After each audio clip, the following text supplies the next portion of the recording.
The pen felt heavy in my hand, like it was made of lead instead of plastic. Around me, my family's living room had been transformed into a makeshift boardroom. Legal documents spread across the coffee table, my parents flanking me like prison guards, and my brother Marcus lounging in Dad's recliner with the satisfied smirk of someone who'd already won. "Sign it or get out," my father repeated, his voice cutting through the silence. "You've embarrassed this family enough, Delilah." It's time Marcus took over. I looked down at the transfer documents. 2 years of 18-hour days, sleeping under my desk, living on instant ramen and pure determination. All reduced to a signature line.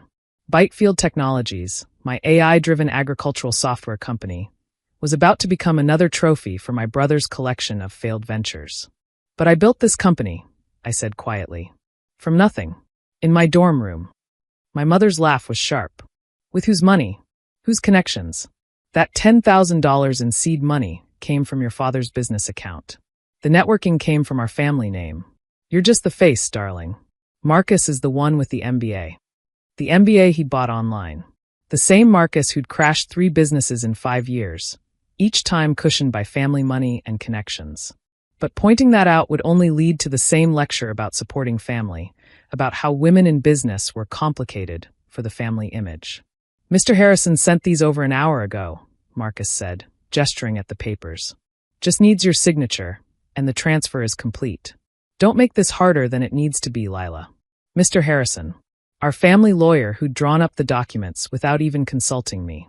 The same man who'd told me at 16 that business law was too cutthroat for a sweet girl like you. I picked up the pen, feeling the weight of every eye in the room. My hand didn't shake. I wouldn't give them that satisfaction. Instead, I smiled. The kind of smile that should have warned them if they'd been paying attention. "Fine," I said. "I'll sign." My mother released a breath. My father nodded approvingly. Marcus sat forward, eager to watch his hostile takeover complete. I signed my name with a flourish, then initial each page as directed. 23 pages of legal documentation transferring ownership of ByteField Technologies to Marcus Thorne, effective immediately. "See," my mother said, patting my shoulder with condescending affection. "That wasn't so hard. You'll be happier now, focusing on other things. Maybe grad school? Teaching." "Maybe," I agreed, standing and smoothing my skirt. "I should go pack." "Your apartment lease is in the company name," Marcus added helpfully. "But don't worry, I'll give you till the end of the week to move out. 3 days to dismantle the life I'd built." How generous. I gathered my purse, my laptop bag, my dignity. At the door, I turned back to see them already celebrating. Dad pouring whiskey, Marcus pulling up the company website on his phone, Mom calling her sister to share the good news that I'd finally come to my senses. "Oh, Marcus?" I called out. "You might want to read the whole contract. Especially Clause 47.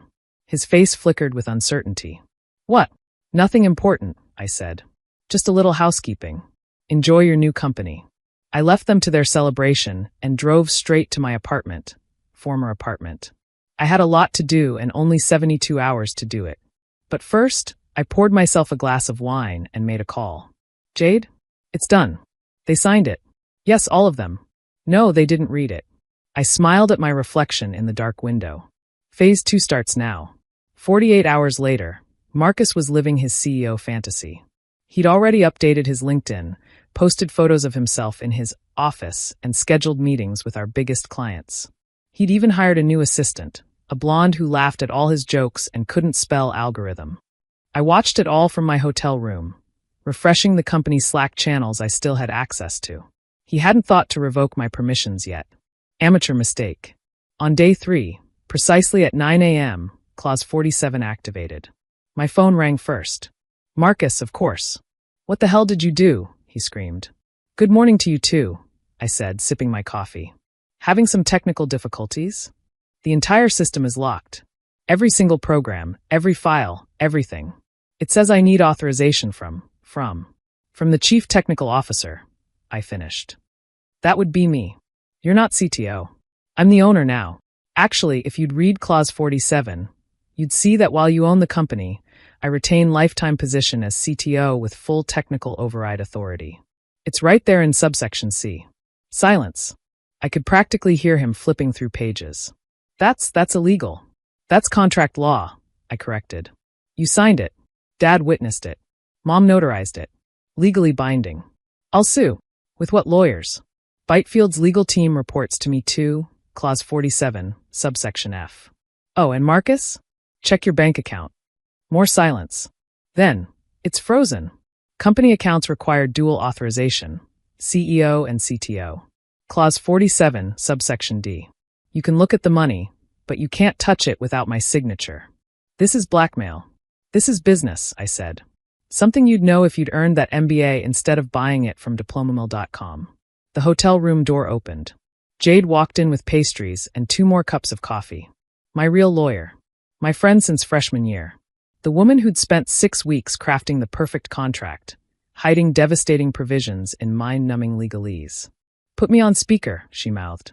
I did. Mr. Thorne, Jade said smoothly. This is Jade Winters from Winters & Associates. I represent Ms. Thorne in her capacity as CTO. I'm calling to discuss your options. Options? Marcus sputtered. What options? She sabotaged the company. She protected the company, Jade corrected. ByteField's proprietary software includes security measures to prevent unauthorized access. Since you've made no effort to obtain proper authorization from the CTO, those measures activated. This is all documented in Clause 47, Marcus finished, defeated. What do you want? I took the phone off speaker, wanting this next part to be personal. I want you to understand something, Marcus.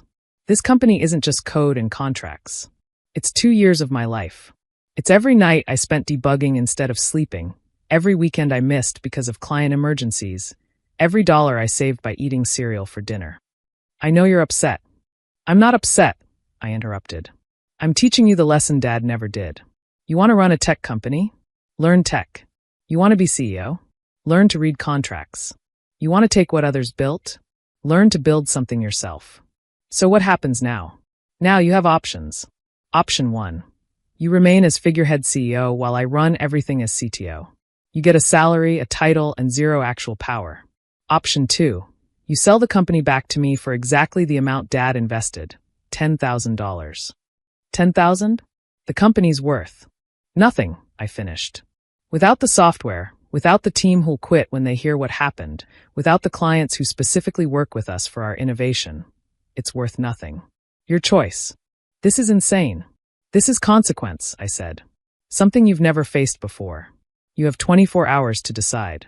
After that, I initiate the kill switch. Kill switch. Clause 47, subsection M. If the CTO position is threatened or terminated without board approval, which would be me, since I'm the entire board according to subsection K, all software self-destructs. Permanently. I hung up and turned to Jade. Think he'll call Dad? Already happening, she said, showing me her phone. 3 missed calls from my father. Want to answer? Not yet. Let them sweat. We spent the day fielding increasingly frantic calls. My mother threatened to disown me again. My father threatened legal action, until Jade sent him a copy of the contract they'd all signed. Marcus sent text after text, alternating between threats and pleas. Finally, at 8 p.m., a new text arrived. Fine. Option 2. I'll sell it back. Too late, I typed back. Price went up. $20,000 now. Emotional damages. That's extortion. That's supply and demand. $25,000. It goes up $5,000 every time you complain. My phone went silent. The next morning, we met at Jade's office. My family arrived in force, parents, Marcus, even my aunt the real estate agent, who'd always said I should focus on simpler things. They faced me and Jade across a conference table that cost more than my first year's revenue. This is cruel, my mother said. We're your family. Family doesn't steal, I replied. Family doesn't ambush. Family doesn't take 2 years of someone's life because they think the wrong sibling succeeded. We were trying to help, my father insisted. Marcus has the education. Marcus has a printed certificate. I have 2 years of sweat equity. We are not the same. Marcus slid the check across the table. $25,000. I picked it up, examined it, then slid it back. Change my mind, I said. I don't want your money. I want an apology. We're sorry, my mother said quickly. Too quickly. Not from you. From him. I looked at Marcus. A real apology. Explain what you did wrong. His jaw clenched. I tried to take something I didn't earn. And and I didn't respect the work you put into building it. And he looked at our parents, then back at me. And I've been doing that our whole lives. Taking your achievements. Letting mom and dad give me credit for your work. Like the science fair project. The scholarship essay. That's enough. My father cut him off. You've made your point, Delilah. Have I? I stood, gathering the papers. Because from where I'm standing, I just protected myself from family who saw my success as their property. That's not cruel. That's survival. I signed the buyback papers, officially regaining what had always been mine. But I wasn't done. ByteField Technologies is moving to Seattle, I announced. Effective immediately. New offices, new opportunities, new everything. Including a new policy. We don't hire family. Delilah, my mother gasped. My company, my rules. You wanted Marcus to have a tech company? Let him build one. From scratch. Like I did. I walked to the door, then turned back one last time. Oh, and the $10,000 Dad invested? Check your mailbox. I'm paying it back with interest. We're even. 3 years later, ByteField Technologies was valued at $50 million.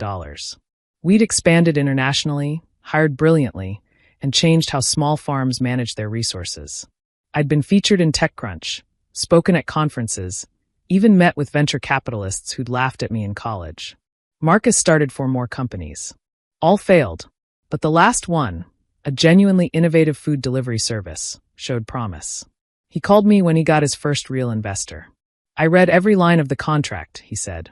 Even had 2 lawyers review it. Especially Clause 47. I smiled. There is no Clause 47 this time? I know, but I checked anyway. That's what you taught me, right? Never sign what you don't understand. Never take what you didn't build. Never assume family means free. You learned. I had a good teacher, even if her methods were brutal. We don't talk often, but when we do, it's different. Respectful. He sends me updates on his company, real updates with real numbers from real work. I send advice when asked, silence when not. My parents still don't understand. They tell people I'm difficult and too independent. They're not wrong. I am difficult. Difficult to manipulate, difficult to steal from, difficult to dismiss. Clause 47 became legend in our industry. Young founders message me asking if it's real, if they can use it. I always tell them the same thing. The real Clause 47 isn't about legal tricks. It's about knowing your worth and protecting it. It's about making sure that when someone tries to take what you've already built in the consequences. And sometimes the best contracts are the ones that teach everyone, including you, exactly what they're signing up for. ByteField's new headquarters has a conference room called Clause 47. It's where we negotiate our toughest deals, where we protect our interests, where we remember that family or not, business is business. And on the wall, framed in gold, hangs the original contract. Right there on page 19, in tiny print that no one bothered to read, is Clause 47 in all its glory. A masterpiece of legal protection. A monument to underestimation. Proof that sometimes the best revenge is just reading the fine print.